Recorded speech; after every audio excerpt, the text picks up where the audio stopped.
Hello viewers, Bengali post বলে কবিতা সবাইকে স্বাগত।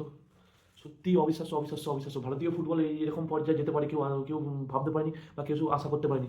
সত্যি কথা, ভারতীয় ফুটবলের বাণিজ্যিক সংস্থা কে হতে পারে? হ্যাঁ, ভারতীয় ফুটবল বাণিজ্যিক সংস্থা মানে ভারতীয় ফুটবলকে রোড ম্যাপ ইনভেস্টার কে হতে চলেছে, এইটা নিয়ে এখন বড় প্রশ্ন। আইএসএল, ভারতীয় যে টপ টায়ার লিগ আইএসএল এই মেন ইনভেস্টার কে হতে চলেছে, বাণিজ্যিক সংস্থা কে হতে চলেছে, এটাই এখন বড় প্রশ্ন। এখানে এখন ভারতীয় ফুটবলের অবস্থা কি হয়েছিল তখন এআইএফএফ টেন্ডার ডেকেছিল, সেই টেন্ডারে কোনো বাণিজ্যিক সংস্থা এগিয়ে আসতে দেখা যায়, কমার্শিয়াল কাউকে এগিয়ে আসতে দেখা যায়নি। তারপরে অনেক ঝামেলা হয়, অনেক অশান্তি হয়। এবছর আইএসএল হয়, অনেক খুবই বিপজ্জনক অবস্থা। আইএসএল না হওয়ার কথা ছিল, সেখান থেকে আইএসএল হয় ক্লাবদের উদ্যোগে, এআইএফএর উদ্যোগে আইএসএল হয়। আর তাদের আগের এই বছরে তাদের দাবি ছিল যে পরের বছর আইএসএলটা কী করে হবে, যে বাণিজ্যিক চুক্তিটা, যে লং টার্ম যে চুক্তি।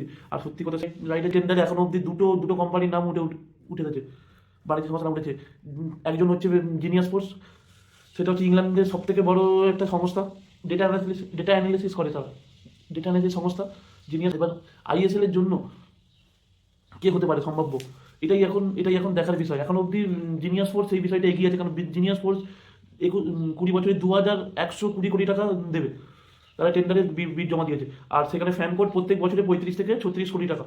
হ্যাঁ, ফ্যান কোডে আরও ক্লজ আছে, যে ক্লজে আরও 5% ইনক্রিজ হবে, প্রত্যেক বছর 5% ইনক্রিজ হবে। সেখানে এফএসডিএল দিত 50 কোটি টাকা, সেখানে ফ্যান কোড দিয়ে 35 থেকে 36 কোটি টাকা, অনেকটাই কম দিয়ে এখানে ক্লজও লেখাও রয়েছে যে 5% করে বাড়বে। কিন্তু জিনিয়াস স্পোর্টস প্রত্যেক বছরে 100 কোটি টাকা কাছাকাছি এরা দেবে। সত্যি কথা, মানে অবিশ্বাস্য। ভারতীয় ফুটবলের যাদের র্যাঙ্কিং 142, তাদের নিয়ে তাদের মেন যে লিগ আইএসএল কে চালাবে, বাণিজ্য সংস্থা কি হতে চলেছে, সেইটা সত্যি কথা অবিশ্বাস্য। দেখতেও খুব ভালো লাগছে, ভারতীয় আন্তর্জাতিক পর্যায়ে এরকম লড়াই চলছে। ভারতীয় মেন টপ লিগ নিয়ে কেউ ইনভেস্ট বাণিজ্য সংস্থা, সেই নিয়ে লড়াই চলছে। সত্যি কথা বলছি, খুবই আগের যখন খারাপ লাগছে যখন কোনো সংস্থা এগিয়ে আসেনি, কিন্তু এইবারে এত বড় দুটো সংস্থা এগিয়ে আসতো, সেটাই এখন চূড়ান্ত এখন অব্দি হয়নি। এখন অব্দি কে হবে কেউ এখন অব্দি জানে না, কিন্তু ধারে ধারে জিনিয়াস স্পোর্টস এগিয়ে। কারণ জিনিয়াস স্পোর্টসের যে কন্ডিশন, যে টাকার অ্যামাউন্টটা দিয়েছে 2120 কোটি টাকা, সেই অ্যামাউন্টটা ফ্যান কোডের থেকে অনেকটাই বেশি। তাই আমার মনে হয় জিনিয়াস স্পোর্টসকেই দেওয়া হবে। এফএসডিএল যাওয়ার পর এত বড় মানের ইনভেস্টার যে আসবে, বাণিজ্য সংস্থা আসবে, মানে ভারতীয়রা স্বপ্নেও ভাবেনি। সত্যি কথা বলছি, এবার মনে হচ্ছে যে ভারতীয় ফুটবলটা একদম ঠিক পথে এগোচ্ছে। এই 5 থেকে 6 বছর কিন্তু ভারতীয় ফুটবলে একটা নতুন অগ্রগতি হতে চলেছে, নতুন যুগের সূত্রপাত হতে চলেছে। হ্যাঁ, প্রথম 1-2 বছর যদি ভারতীয় ফুটবল ভালো নাও খেলতে পারে, কিন্তু এরকম মানে জিনিয়াস স্পোর্টস এরা আসার পর কিন্তু আরও বড় বড় সংস্থা আসতে পারে। ভারতীয় ন্যাশনাল টিম যত ভালো খেলবে, তত কিন্তু আরও আস্তে আস্তে আরও ভারতীয় ফুটবলে নতুন নতুন ইনভেস্টার আসবে। আর জিনিয়াস স্পোর্টস হচ্ছে, এরা কিন্তু ডেটা অ্যানালিসিস সংস্থা, ওকে বেটিং সংস্থা বলছে, অনেকে ডেটা অ্যানালিসিস সংস্থাও বলছে। এবার দেখা যাক কি হয় লাস্ট অব্দি কি হয়। ডেটা অ্যানালিসিস সংস্থা হচ্ছে, এনারা হচ্ছে বড় টপ লিগ, সব থেকে ওয়ার্ল্ডের সব থেকে টপ লিগ ফুটবলের ইপিএল এর সঙ্গে এরা কিন্তু যুক্ত। এরা জিপিএল এখন ডেটা অ্যানালিসিস করে, আর এমনকি প্রপার ডেটা অ্যানালিসিস করে। আর এদের যে ডেটা অ্যানালিসিস থেকে নিয়ে যে ম্যাচে ফিক্সিং হচ্ছে কি হচ্ছে না, সেইটা নিয়ে দেখে সরকার বা গভর্নমেন্ট যারা হয়, তারা এদের ডেটা নিয়ে দেখে যে এই ম্যাচে ফিক্সিং হচ্ছে কি হচ্ছে না। তারা ভাবুন, খুবই একটা টপ একটা সংস্থা। এই সংস্থা যদি আসে, ভারতীয় মান উন্নতি হবে। আর আমি দেখতে চাওয়া হয় বা হয়, তাহলে কিন্তু আমার মতে এরা জিনিয়াস স্পোর্টসকে দেওয়া উচিত। তারা কি করে বাবা এফএসডিএল এসেছে সব ঠিক আছে, কিন্তু এফএসডিএল থেকে এরা কিন্তু ফুটবলে অনেক বেশি অভিজ্ঞ। একটা ব্র্যান্ডকে কি করে, একটা ফুটবল সংস্থা কি করে আস্তে আস্তে ব্র্যান্ডের দিকে নিয়ে যাওয়া যায়, কি করে তার ভ্যালু বাড়ে, সেইটা কিন্তু প্রপার জিনিয়াস স্পোর্টসের থেকে আমরা জানতে পারবো। এখন অবধি ধীর গতি সব আগে ঠিক হয়েছিল যে জিনিয়াস স্পোর্টসকে দিয়ে দেওয়া হবে, কিন্তু তারপর ক্লাব জোটরা মাঝখানে বেঁকে বসে। ক্লাব জোটরা তারা বলে যে বিট পেপার অনেক লেটে পায়, 12 ঘন্টা খোলার পর, বিট পেপার খোলার মাত্র 12 ঘন্টা তারা টাইম পায়, তারা ভালোভাবে দেখতে পায় না। তাই এই বাণিজ্যিক সংস্থা নিয়ে, লং টার্ম যে বাণিজ্যিক সংস্থা, এইটা নিয়ে একটু ধীর চলন ক্লাব জোটগুলো। আর সত্যি কথা, এটা একটা ফুটবলের অনেক বড় ডেভেলপমেন্ট হতে চলেছে। আর এটা একটা বাণিজ্যিক সংস্থা, অনেক লং টার্ম বাণিজ্যিক সংস্থা, সেটা কিন্তু খুঁটিয়ে দেখা উচিত, ভালোভাবে দেখা উচিত। তাই কিন্তু আমার কিন্তু ক্লাব জোটদের যা দেখে মনে হলো, তারা কিন্তু ফ্যান কোডের দিকে বেশি ঝুঁকে, কারণ ফ্যান কোড বেশি ঝুঁকে দেখে তাই মনে হচ্ছে। কিন্তু এবার দেখা যাক লাস্ট অব্দি কে হতে পারে, জিনিয়াস স্পোর্টস হতে পারে হয় না ফ্যান কোড হয়, সেটাই এখন দেখা। কিন্তু আমার মতে যদি ভারতীয় ফুটবল উন্নতি চাই বা বড় জায়গায় যেতে চাই তাহলে কিন্তু আমার মতে জিনিয়াস স্পোর্টসকে দেওয়া উচিত। শুধু জিনিয়াস স্পোর্টস শুধুমাত্র ফুটবলের সঙ্গে যুক্ত নয়, তারা নানা রকম রাগবি, আরো নানা রকম ফুটবল প্যাশনের সঙ্গে যুক্ত।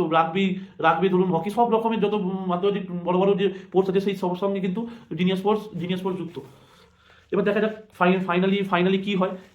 এআইএফএফ কিন্তু এই বাণিজ্যিক সংস্থাটা প্রপার ঠিকভাবে, যে টোটাল জিনিয়াস স্পোর্টস আর ফ্যান করে টোটাল যে বিট পেপারটা ঠিকঠাক হয়েছে নাকি, তাদের টোটাল কমার্শিয়াল রাইট কতদিনের কি হবে, কত টাকা যাবে, টোটাল জিনিসটা খুঁটিয়ে দেখার জন্য তারা কিন্তু আবার কেপিএমজির হাতে কেপিএমজিকে দায়িত্ব দিয়েছে। কেপিএনজি আমার একটা কোম্পানি, যেটা একটা আন্তর্জাতিক সংস্থা, তারাই টোটাল এই ব্যাপারটা, এএফএফ তারাই কেপিএনজিকে অ্যাপয়েন্টমেন্ট করেছে, তারাই টোটাল ব্যাপারটা খুঁটিয়ে দেখবে যে বাণিজ্যিক সংস্থাদের বিট পেপারে যে লেখা, যে ক্লজগুলো লেখা রয়েছে, যে তাদের এটা করলে ডেভেলপমেন্ট কেমন হবে, ভবিষ্যৎ লোকে ভালো লং টার্মের জন্য এগিয়ে নিয়ে যেতে পারে ভারতীয় ফুটবলকে।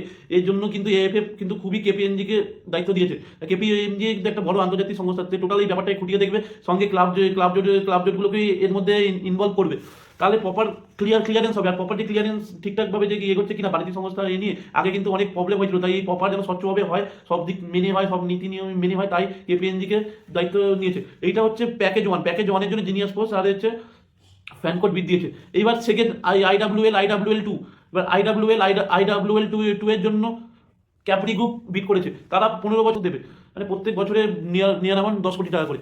এবার ভারতীয় পুরুষ দলের সঙ্গে মহিলা ফুটবল দলও কিন্তু অনেক আন্তর্জাতিক পর্যায়ে এফসি এশিয়ান গেমস অনেক ভালো ভালো জায়গায় পজিশনে গেছিল, তাদের দিকটাও ভালোভাবে খুঁটিয়ে দেখার জন্য বা তাদের ইন্টারেস্ট আছে যে ভারতীয় মহিলা ফুটবলের অগ্রগতির জন্য, ভারতীয় মহিলা ফুটবলকে ইনভেস্ট করার জন্য ক্যাপ্রি গ্রুপ অনেকদিন ইন্টারেস্ট ছিল। তারা এই ক্যাপ্রি গ্রুপ তারাও কিন্তু বিট পেপার জমা দিয়েছে।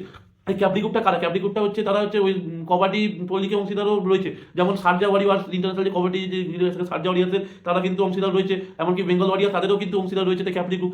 তারা ক্যাপ্রি গ্রুপ এবার তারা কিন্তু ফুটবলে সুইচ করছে।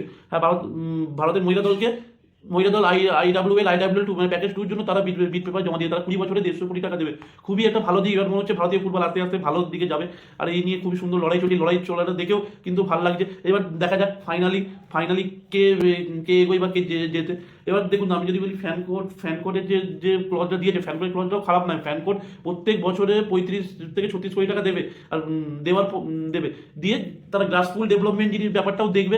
আর প্রত্যেক বছর তারা 5% ইনক্রিজ হবে এই টাকাটা নিয়ে। আবারও যদি 20 বছর যদি হয় 11,700 কোটি টাকা সামথিং, 11,000 কোটি টাকা মতো হবে। আর সেখানে আপনার জিনিয়াস স্পোর্টস 21,120 কোটি টাকা টোটাল 20 বছরে দেবে।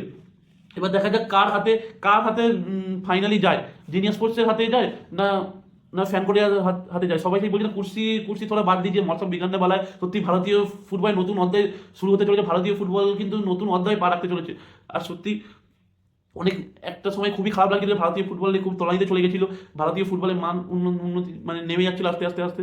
কিন্তু এবার এরা যদি ইনভেস্ট করার জন্য, এরা যদি মেন অংশীদার আইএসএল মেন যে বাণিজ্যিক সংস্থা হয়, তাহলে কিন্তু খুবই ফুটবলের উন্নতি হবে, ভারতীয় ফুটবলে অনেক এগোবে। আর গ্রাস ফুট লেভেল থেকে কিন্তু অনেক প্লেয়ার উঠবে, যেটা কিন্তু 10-12 বছরে গ্রাস ফুট লেভেলের প্লেয়াররা কিন্তু ওঠেনি। এর সাথে কিন্তু আইএসএল কিন্তু টোটাল 10 বছর 11 বছর হচ্ছে, সেটা ক্লাবগুলো ব্যর্থতা। ক্লাবগুলো বলছে লস কিন্তু তারা কিন্তু লসে রান করেনি। পরিষ্কার যদি আপনি যদি স্ট্যাট দেখেন, তারা বলছিল যে তারা কিন্তু লসে রান করেনি, কারণ তারা এফএসডিএল থেকে একটা ভালো টাকা অঙ্ক রিটার্ন তারা পেয়ে যেত। সঙ্গে তারপর কমার্শিয়াল রাইট পার্টনার থেকেও তারা একটা ভালো টাকা তারা পেয়ে যেত, তাই তারা কিন্তু লসে যেত না। কিন্তু লস করে তারা কিন্তু অনেকটা জায়গায় ফিরেছে। কিন্তু আমরা কিন্তু ভারতীয় ফুটবল কিন্তু এই আইএসএল 10-11 বছর কিন্তু কিছু পাইনি। কিন্তু টোটালি সুপার যদি বলেন, আমার মতে বলে টোটালি সুপার ফ্লপ। কেন টোটালি সুপার ফ্লপ? গ্রাস ফুট লেভেল থেকে কোনো প্লেয়ার কিন্তু উঠে আসেনি। সুনীল ছেত্রীর রিপ্লেসমেন্ট আমরা এখনো কিন্তু খুঁজে পাইনি। ইন্ডিয়ার যে মেন সমস্ত স্ট্রাইকার লাইন কিন্তু এখনো ভুগছে। আশা করছি এই জিনিসগুলো কিন্তু খুব তাড়াতাড়ি যাবে। আর এত বড় সংস্থা যখন ভারতীয় ফুটবলে আসছে, ইন্টারেস্ট এবার আছে, তাহলে অনেক কিছু ফুটবলের ডেভেলপমেন্ট হবে, আরও ভালো ফুট লেভেল থেকে প্লেয়ার উঠবে। দেখা যাক ফাইনালি কি হয়। তোমাদের মধ্যে কে এগিয়ে কে পিছিয়ে, তোমাদের মধ্যে কি বলে? আমার মতে তো বলে জিনিয়াস স্পোর্টসই এগিয়ে রয়েছে, জিনিয়াস স্পোর্টসের হাতেই টেন্ডার তুলে দেবে এআইএফএফ। আর কেউ বলছে ফ্যান কোডিং ক্লাব জোটা ফ্যান কোডের দিকে এগিয়ে। আমার মনে হয় জিনিয়াস স্পোর্টসই এগোবে, কারণ জিনিয়াস স্পোর্টস প্রত্যেক বছর 100 কোটি টাকা কম নয় আইএসএল আর ফেড কাপের জন্য 100 কোটি টাকা দেবে। আর আইডাব্লিউ2 জন্য ক্যাপ্রি স্পোর্টস প্রত্যেক বছর 10 কোটি টাকা করে দেবে, 20 বছরে 150 কোটি টাকা। খুবই একটা বড় অ্যামাউন্ট। দেখা যাক ফাইনালি কে হতে চলেছে, সেটাই দেখা যাক এখন বড় বিষয়। এখন এই টোটাল ব্যাপারটা বলেই দিলাম যে কারা দেখবে টোটাল ব্যাপারটা। এখন দেখবে আন্তর্জাতিক সংস্থা কেপিএনজি আরও এই সমাজ স্বচ্ছ আনার জন্য করে।